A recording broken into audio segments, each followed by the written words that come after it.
Puntanam Nambudiri was a renowned 15th century saint and devotee of Lord Krishna, also known as Guruvayurappan. He lived in Kirattur, currently in the Malappuram district of Kerala. He composed numerous poems dedicated to Lord Guruvayurappan, with his most acclaimed work being Gnanappana, or the Song of Divine Wisdom. Many hymns and prayer songs he composed are still sung today in temples across Kerala. Puntanam was born in 1547 in Kirattur to a Nambudiri Brahmin family. He got married at the age of 20, and for a long time the couple remained childless. In his devotion, he recited his composition Santana Gopalam, and soon a son was born to them. They joyfully planned the Annaprasanam, or the rice feeding ceremony, for a newborn. Tragically, the child died just an hour before the ceremony. In a sorrowful moment, the merciful Lord appeared to Puntanam as infant Krishna, wiped away his tears, and vanished. This divine encounter was a pivotal moment in his life. Puntanam then said the profound words, Unni Krishnan Manassil Kalikkumbol, Unnikkai Mattu Venamo Makkalai, which means, when baby Krishna is present in our hearts, do we need children? These heartfelt words inspired his later poetic work, Gnanappana. Subsequently, Puntanam dedicated his life to reciting the Bhagavata Purana and singing the glory of the Lord in a simple and accessible language. One day, the renowned Sanskrit scholar of Kerala, Melpattur Narayana Bhattatiri, known for his famous composition Narayaniyam, visited the temple town of Guruvayur, where Lord Guruvayurappan resides. Eager to meet Bhattatiri, Puntanam approached him with his composition Santana Gopalapana and politely asked for grammatical corrections. However, Narayana Bhattatiri, proud of his Sanskrit expertise, curtly dismissed Puntanam's work, expressing disinterest in reviewing what he considered a worthless composition. Hurt by these sharp words, Puntanam prayed earnestly to the Lord. At that moment, a celestial voice thundered, declaring that Puntanam's genuine devotion surpassed Bhattatiri's mastery of Sanskrit. Terrified, Bhattatiri picked up the composition, reviewed it, and was astonished to find not a single grammatical error. Realizing his mistake, the humbled scholar rushed to Puntanam to praise his pure-hearted devotion to the Lord. The Santana Gopalapana was composed in the Malayalam Pana poetic meter. Puntanam Nambudiri spent his life reciting Srimad Bhagavatam and glorifying the Lord in a language accessible to the masses. One night, two divine beings appeared in his dream, giving him a royal welcome and showing him Vaikunta, the heavenly abode of Lord Vishnu.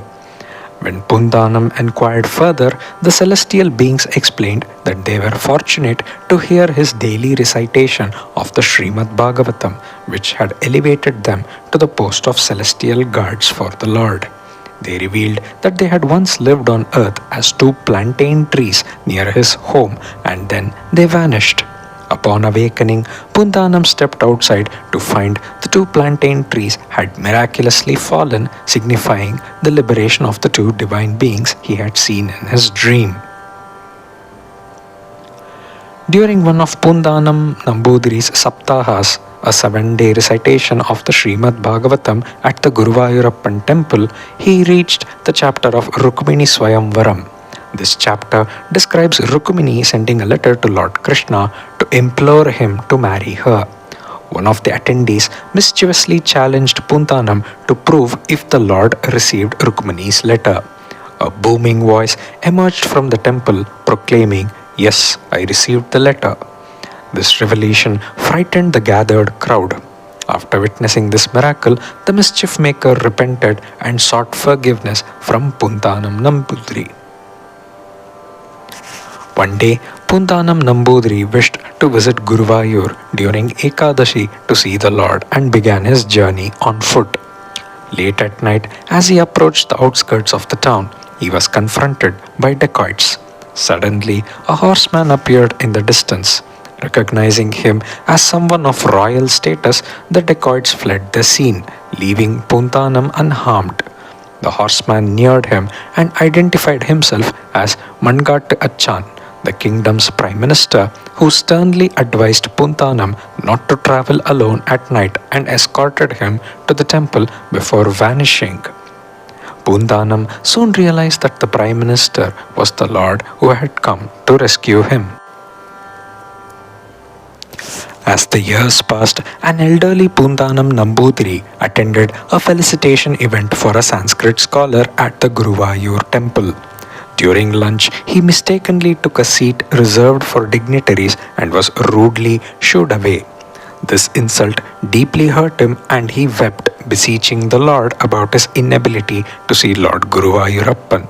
A heavenly voice then comforted him, assuring that he need not travel far as the Lord would frequently visit his home and bless him with liberation. In 1640, Lord Guruvayurappan appeared in the humble dwelling of Puntanam Nambudiri, who could see the Lord while his family could not.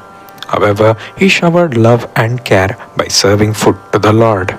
Pleased with his hospitality, Lord Guruvayurappan expressed a desire to take Puntanam Nambudiri to Vaikunta and offered to bring his family members along.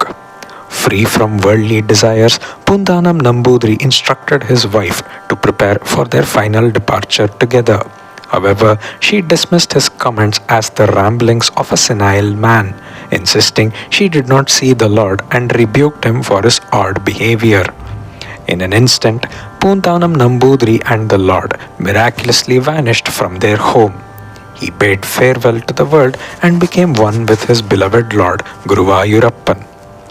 Krishna Krishna Mukunda Janardana, Krishna Govinda Narayana Hare, Achyutananda Govinda Madhava, Satchidananda Narayana Hare.